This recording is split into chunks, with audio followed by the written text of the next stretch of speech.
इमाम के साथ एक आदमी, अगर दौरान नमाज दूसरा आदमी आ जाए तो इमाम आगे बढ़ेगा या वो मर्द पीछे हटेगा जो इमाम के साथ खड़ा था। सुन लीजिए, बहुत अहम मसला है, सुनिए, थोड़ा बैठ जाइए आप लोग, एक बात सुन लीजिए। ये तरीक़ा हमारे यहाँ बहुत गलत चल रहा है। सुनिए, ये तरीक़ा हमारे यहाँ बहुत गलत चल रहा है। और वो तरीक़ा क्या है?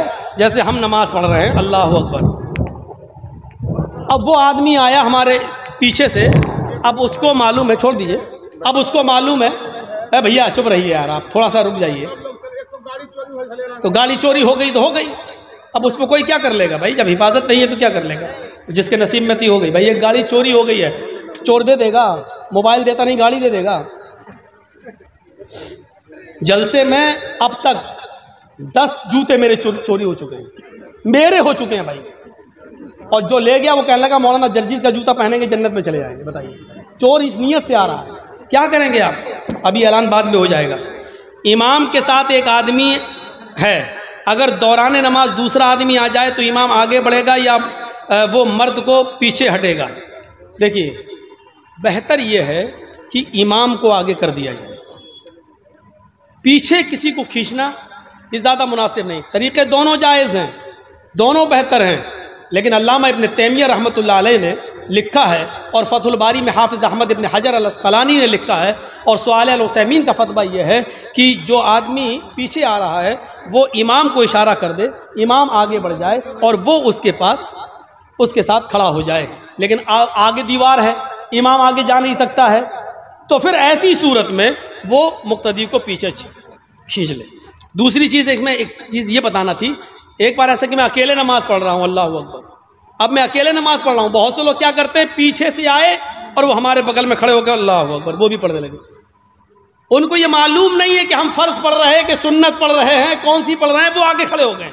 एक बात याद रखिएगा, किसी के पीछे आप नमाज पढ़ रहे हैं, उसमें इमाम की अपनी मर्जी शामिल होना चाहिए कि वो इमाम बनना चाहता भी है कि नहीं।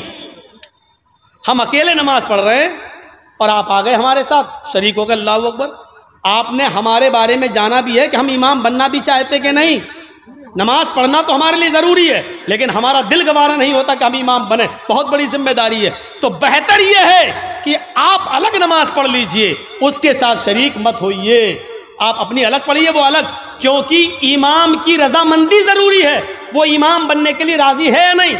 मस्जिद का इमाम राज़ी होता है। हम लोग बहुत से लोग हैं जो उसके पीछे नमाज पढ़ते हैं तो इमाम राज़ी है, तभी तो वो आगे बढ़ता है। जब आगे बढ़ के नमाज पढ़ा रहा है तो वो राज़ी है नमाज पढ़ाने के लिए, उसके पीछे आप पढ़ जाइए। लेकिन हम अकेले नमाज पढ़ रहे हैं और आप आए वुज़ू बना के हमारे साथ खड़े हो गए, ये तरीक़ा सही नहीं है, क्योंकि आपको पता नहीं है कि हम इमामत के लिए राज़ी हैं भी या नहीं हैं। तो जब तक रजामंदी नहीं हो हमारी, तब तक आप हमारे पीछे खड़े नहीं हो सकते हैं।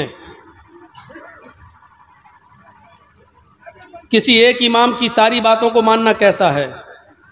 सारी बातों को मानना, अगर सारी बातें कुरान और हदीस के मुताबिक है तो सारी बातों को मानना सही है, और सारी बातें अगर कुरान और हदीस के खिलाफ है तो एक भी बात मानना सही नहीं है। ये तो अजीब मसला है यार, कौन आदमी ने किया है?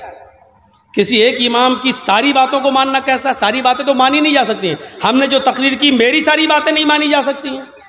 चारों इमाम इस दुनिया में आए, कितने बड़े बुजुर्ग थे, लेकिन उनकी सारी बातें नहीं मानी जा सकती हैं। जो बात कुरान और हदीस से मिलेगी उस बात को माना जाएगा, और जिसकी बात कुरान और हदीस से नहीं मिलेगी उसकी बात को नहीं माना जाएगा। नमाज में रफुल यदैन करना कैसा है? सुन्नत है। 400 सहाबा की मोतबर रिवायतें मौजूद हैं, रफुल यदैन की 400 मरफू हदीस मौजूद है। यहाँ तक के नबी अकरम के इंतकाल के बाद भी जिन सहाबा ने नमाज, अल्लाह के रसूल सल्लल्लाहु अलैहि वसल्लम की नमाज के बारे में बताया, उन्होंने बताया कि अल्लाह के रसूल की आखिरी नमाज भी ऐसी थी जिसमें वो रफुल यदैन करते थे। रफुल यदैन मनसूख नहीं हुआ। रफुल यदैन अल्लाह के रसूल सल्लल्लाहु अलैहि वसल्लम की ज़िंदगी में आखिरी नमाज तक रहा है।